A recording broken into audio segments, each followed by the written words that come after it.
સોમનાથ સ્વાભિમાન પર્વને લઈને પીએમ મોદીએ સોશિયલ મીડિયા પર હવે પોસ્ટ શેર કરી છે।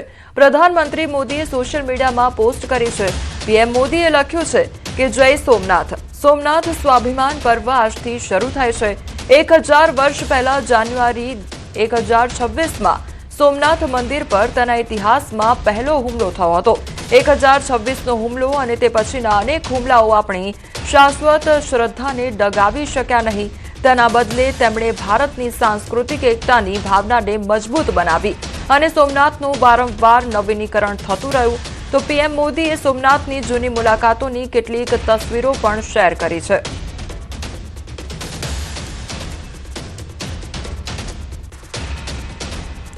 તો પીએમ મોદી દ્વારા સોશિયલ મીડિયામાં આ પોસ્ટ શેર કરવામાં આવી છે। તો જે સ્વાભિમાન પર્વ ઉજવવામાં આવી રહ્યો છે તે પર્વને લઈને આ પોસ્ટ શેર કરવામાં આવી છે। આ સાથે અનેક વાતો પણ તેમાં લખવામાં આવી છે।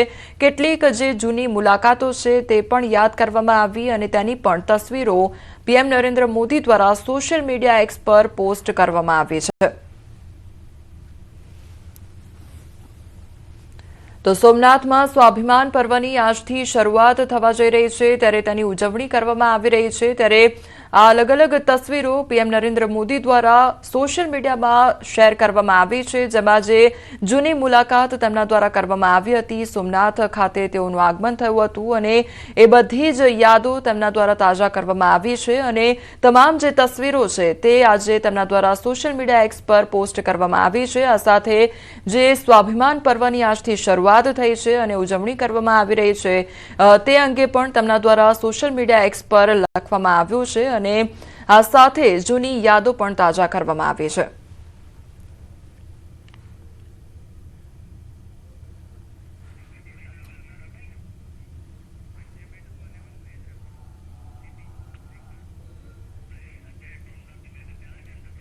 સોમનાથમાં પીએમના આગમનની તૈયારીઓ પૂરજોશમાં ચાલી રહી છે। સોમનાથ સ્વાભિમાન પર્વની તૈયારીઓ તેજ કરવામાં આવી છે।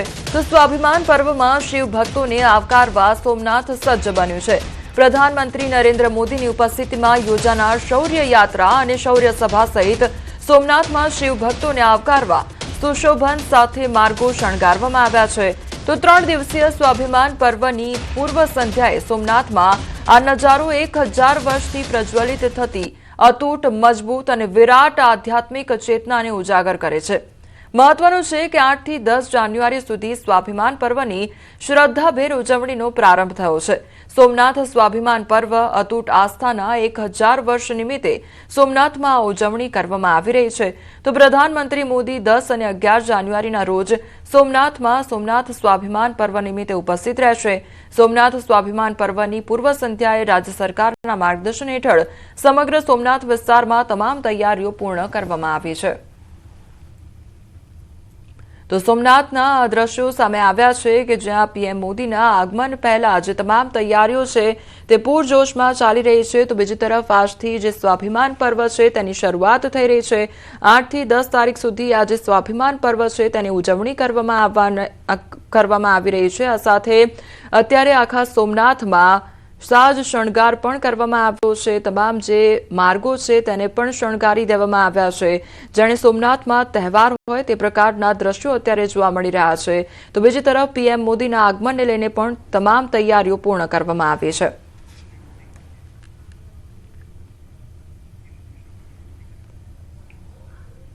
સમાચારમાં હવે આગળ વાત કરીશું ઉત્તરમાં હિમવર્ષા તો ગુજરાતમાં શીતલહેર વિશે।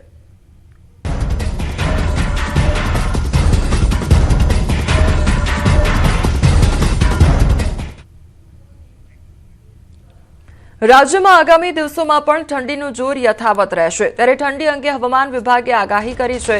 રાજ્યમાં ઉત્તર પૂર્વના પવન ફૂંકાયા છે તો આગામી 3 દિવસ તાપમાન યથાવત રહેશે। 3 દિવસ બાદ પવનની દિશા બદલાતા 2 થી 3 ડિગ્રી તાપમાન વધશે અને ઠંડીમાં ઘટાડો થશે તે પ્રકારની આગાહી કરવામાં આવી છે। તો 3 દિવસ બાદ પવન બદલાશે અને જે ઠંડીનું પ્રમાણ છે તે ધીરે ધીરે ઓછું થતું પણ નજરે પડી શકે છે, પરંતુ અત્યારે લગભગ જે તાપમાન છે તે યથાવત જોવા મળશે। તો હવામાન વિભાગ દ્વારા ઠંડીને લઈને આગાહી કરવામાં આવી છે। ઠંડી અંગે હવામાન વિભાગ દ્વારા કહેવામાં આવ્યું છે કે રાજ્યમાં ઉત્તર પૂર્વ અને પૂર્વના પવન ફૂંકાઈ રહ્યા છે। आज का जो फोरकास्ट है आने वाला अगले 7 दिन के लिए 7 से लेकर 13 जनवरी, इसमें मौसम आमतौर पर शुष्क रहने का पूर्वानुमान है। और जो लघुत्तम तापमान है इसमें अगले 3 दिन कोई बड़ा बदलाव नहीं रहेगा। उसके आगे फिर धीरे धीरे टेम्परेचर 2 से 3 डिग्री सेंटीग्रेड टेम्परेचर बढ़ने का पूर्वानुमान दिया गया है। अहमदाबाद के लिए क्लियर स्काई आज का पूर्वानुमान है और जो लघुत्तम तापमान है 14 डिग्री सेंटीग्रेड के आसपास रहने का पूर्वानुमान दिया गया है। तो हमारी साथ हाल संवाददाता विभू जोड़ाई गया है। विभू, અત્યારે રાજ્યભરમાં ઠંડીનું પ્રમાણ વધેલું જોવા મળી રહ્યું છે। આગામી સમયમાં કયા પ્રકારનો માહોલ રહેશે? અત્યારે વહેલી સવારે કયા પ્રકારનું વાતાવરણ જોવા મળી રહ્યું છે?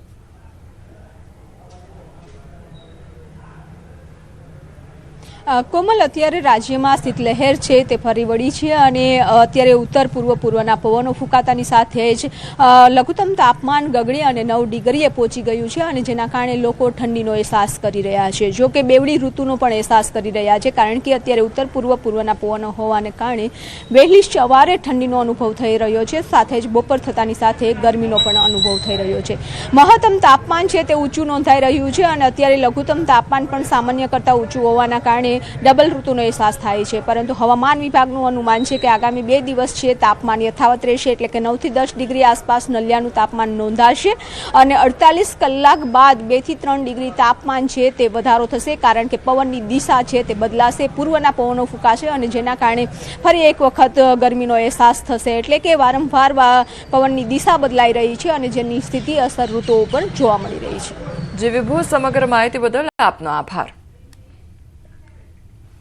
3 દિવસ હજુ રહેશે ઠંડીનો ચમકારો। જાન્યુઆરીનું બીજું અઠવાડિયું પણ આપે ઠૂઠવાવા તૈયાર રહેવું પડશે। 3 દિવસ બાદ પવનની દિશા બદલાતા 2 થી 3 ડિગ્રી તાપમાન વધશે અને ઠંડી ઘટશે। 3 દિવસ ગુજરાતમાં વાશે ઠંડા પવનો। 3 દિવસ બાદ સામાન્ય થશે વાતાવરણ। ડિસેમ્બર મહિનો આમ તો સૌથી ઠંડો રહેતો હોય છે, પરંતુ આ વખતે ડિસેમ્બરમાં જોઈએ તેવી ઠંડી ન પડી ને તેની થોડીક અસર હવે જાન્યુઆરી માસમાં પૂરી થતી હોય તેવું જોવા મળી રહ્યું છે। છેલ્લા 3-4 દિવસથી રાજ્યમાં ઠંડા પવનો ફૂંકાઈ રહ્યા છે। વહેલી સવારે ઠંડીનો અનુભવ થઈ રહ્યો છે। જે ઠંડી 2025ના છેલ્લા મહિનામાં ન પડી તે જાન્યુઆરી માસમાં અનુભવાઈ રહી છે। જો કે આ ઠંડી પણ લાંબો સમય નહીં રહે। રાજ્યમાં હાલ ઉત્તર પૂર્વના પવન ફૂંકાઈ રહ્યા છે, ત્યારે હવામાન વિભાગે ઠંડીને લઈને આગાહી કરી છે કે આગામી 3 દિવસ રાજ્યમાં ઠંડીનું જોર રહેશે। ઠંડીના ચમકારા વચ્ચે સૌથી ઓછું તાપમાન નલિયામાં 9 ડિગ્રી નોંધાયું, तो आ वखते अमरेलीનું तापमान પણ નલિયાની લગોલગ એટલે કે 9 डिग्री રહ્યું। 7 दिन के लिए 7 से लेकर 13 जनवरी, इसमें मौसम आमतौर पर शुष्क रहने का पूर्वानुमान है। और जो लघुत्तम तापमान है इसमें अगले 3 दिन कोई बड़ा बदलाव नहीं रहेगा। उसके आगे फिर धीरे धीरे टेम्परेचर 2 से 3 डिग्री सेंटीग्रेड टेम्परेचर बढ़ने का पूर्वानुमान दिया गया है। जो कि 3 દિવસ બાદ ઠંડી ઓછી થવાની અને તાપમાન 3 ડિગ્રી વધવાની હવામાન વિભાગે આગાહી કરી છે। આ સાથે જ ઉત્તરના વિસ્તારોમાં પણ હાલ ઠંડીમાં લોકો ઠૂંઠવાઈ રહ્યા છે। સવારે ધુમ્મસની ચાદર છવાઈ જાય છે। જમ્મુ કાશ્મીર તો થીજી ગયું છે। પર્વતો પર સફેદ આક્રમણ। જમ્મુ કાશ્મીરમાં છેલ્લા કેટલાય દિવસોથી સતત બરફવર્ષા થઈ રહી છે, ત્યારે હવે લાંબી રાહ બાદ શોપિયા જિલ્લામાં પણ આખરે હિમવર્ષા થઈ। લાંબા અને સામાન્ય રીતે શુષ્ક ઋતુ પછી શિયાળો ફક્ત પર્વતો પર જ નહીં પરંતુ મેદાનોમાં પણ પાછો ફર્યો છે।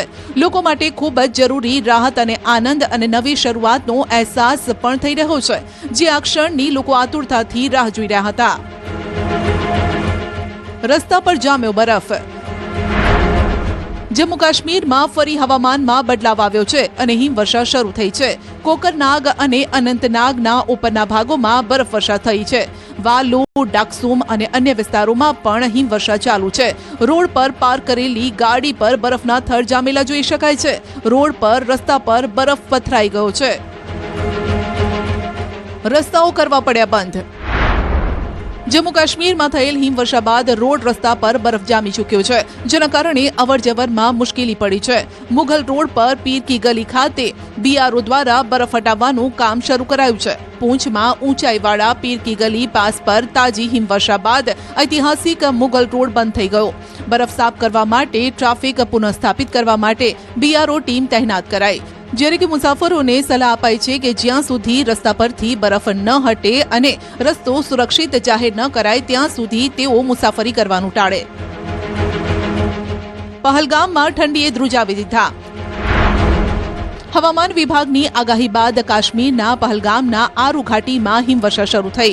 આરુ અને પહલગામના અન્ય ઘાટીમાં હિમવર્ષા થઈ રહી છે. રાત્રે શરૂ થયેલ હિમવર્ષા બાદ રોડ પર બરફના થર જામી ગયા છે. હિમવર્ષા વચ્ચે લોકો કડકડતી ઠંડીનો અનુભવ પણ કરી રહ્યા છે. ધોધ થીજી ગયા. આ તરફ ઉત્તરાખંડના પર્વતોમાં પણ ઠંડી સતત વધી રહી છે. ઊંચાઈવાળા વિસ્તારોમાં બરફવર્ષા થઈ રહી છે, જેના કારણે નીચલા વિસ્તારોમાં હાડ થીજવતી ઠંડી પડી રહી છે. છેલ્લા 3 દિવસથી હવામાન બદલાતા બદ્રીનાથ ધામ અને નીતિ ખીણમાં હળવી બરફવર્ષા થઈ રહી છે. પ્રવાસીઓ પણ સતત નીતિ ખીણમાં સ્થિત ટીમરસેન પહોંચી રહ્યા છે.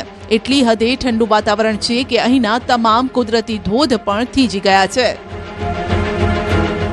નદીઓ બની ગઈ બરફ. ડિસેમ્બર વીતી ગયો અને જાન્યુઆરી શરૂ થયો, પરંતુ ગંગોત્રી ધામમાં હજુ સુધી બરફ ન પડ્યો. આમ છતાં પણ નાની અને મોટી નદીઓ, જે હંમેશા પાણીથી ભરેલી રહે છે, સંપૂર્ણપણે થીજી ગઈ છે. તીવ્ર ઠંડીના કારણે હિમના જાડા સ્તર બની ગયા છે. ગંગોત્રીમાં તાપમાન -0 થી -12 ડિગ્રી સેલ્સિયસ સુધી પહોંચી ગયું છે. સૌથી મોટી સમસ્યા ધામમાં થઈ રહી છે, જ્યાં પીવાના પાણીની લાઇનમાં પણ પાણી જામી ગયું છે. ધામમાં વધતી જતી ઠંડીની લહેર અને ફરજને પડકાર બનાવી રહી છે. કંખુ બેરિયર ઇન્ચાર્જ રાજવીર રાવતે જણાવ્યું કે આ સિઝનમાં ગંગોત્રી ધામમાં કોઈ બરફ પડ્યો નથી. જોકે તાપમાનમાં એટલો ઘટાડો છે કે ગંગોત્રી અને ગૌમુખ ટ્રેક પરની બધી નદીઓ અને નાળાઓ સંપૂર્ણપણે થીજી ગયા છે. સમાચારમાં આગળ વાત કરીશું નશાના કારોબાર વિશે.